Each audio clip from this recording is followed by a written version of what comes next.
जी। बोली गौ माता की मां। गुरुदेव मधु रतौड़ी जी जो कि देहरादून से हैं और वहाँ पर देहरादून में गौ माता के लिए बड़ा कार्य करती हैं।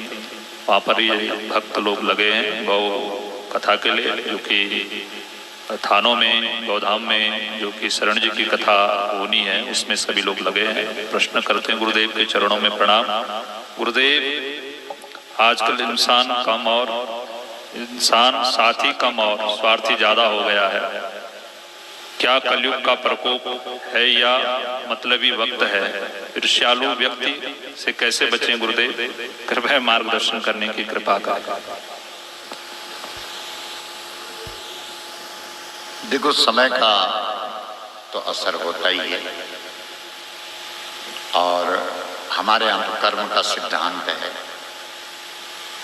जब कभी जीवन में ऐसी समस्याएं जीवन में आती हैं तो तब कर्म के सिद्धांत को थोड़ा और दृढ़ता से पकड़ना चाहिए।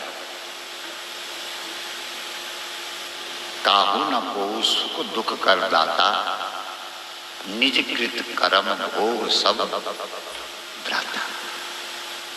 जब आप इस वाक्य को ठीक से अपनी मति में दृढ़ करेंगे तो निश्चित रूप से जब ऐसा साथी मिलता है या ऐसा कोई संग मिलता है, ऐसा कोई ईर्ष्यालु मिलता है, तो निश्चित रूप से हमारा जो पूर्व प्रारब्ध है वो कट रहा है।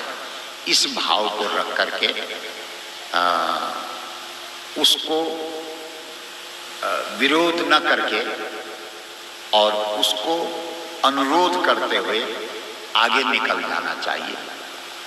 जिस प्रकार से हनुमान जी महाराज जब लंका में जा रहे हैं तो कई लोग उनके रास्ते में आए हैं जिनको उन्होंने किसी को साम से, किसी को दाम से, किसी को दंड से, साम दाम दंड भेद सभी अपना करके आगे निकल गए। बाकी तो संसार का स्वभाव है। यहाँ तो आप जिसको कंधे पर उठा करके प्रतिष्ठा दोगे, भगवान शंकर ने रावण को प्रतिष्ठा दी तो उसने फिर ताकत पाने के बाद शंकर जी को ही हिलाया है ना। तो कुल मिलाकर के धूल का, गोस्वामी जी लिखते हैं कि धूल का सम्मान करोगे तो वो तुम्हारे माथे पर चढ़ जाएगा। तो ये स्वभाव है धूल का, धूल को नीच समान। तो कुल मिलाकर के आप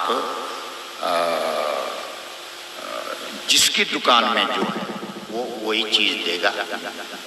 आपके पास बहुत अच्छी दुकान है मधु जी, क्योंकि जिसके पास दो कान हैं वही एक अच्छी दुकान है। तो आप अपनी दुकान को ही देखें, दूसरे के दुकान का ज़्यादा चिंता न करें, क्योंकि जिसकी दुकान में जो चीज़ होगी वो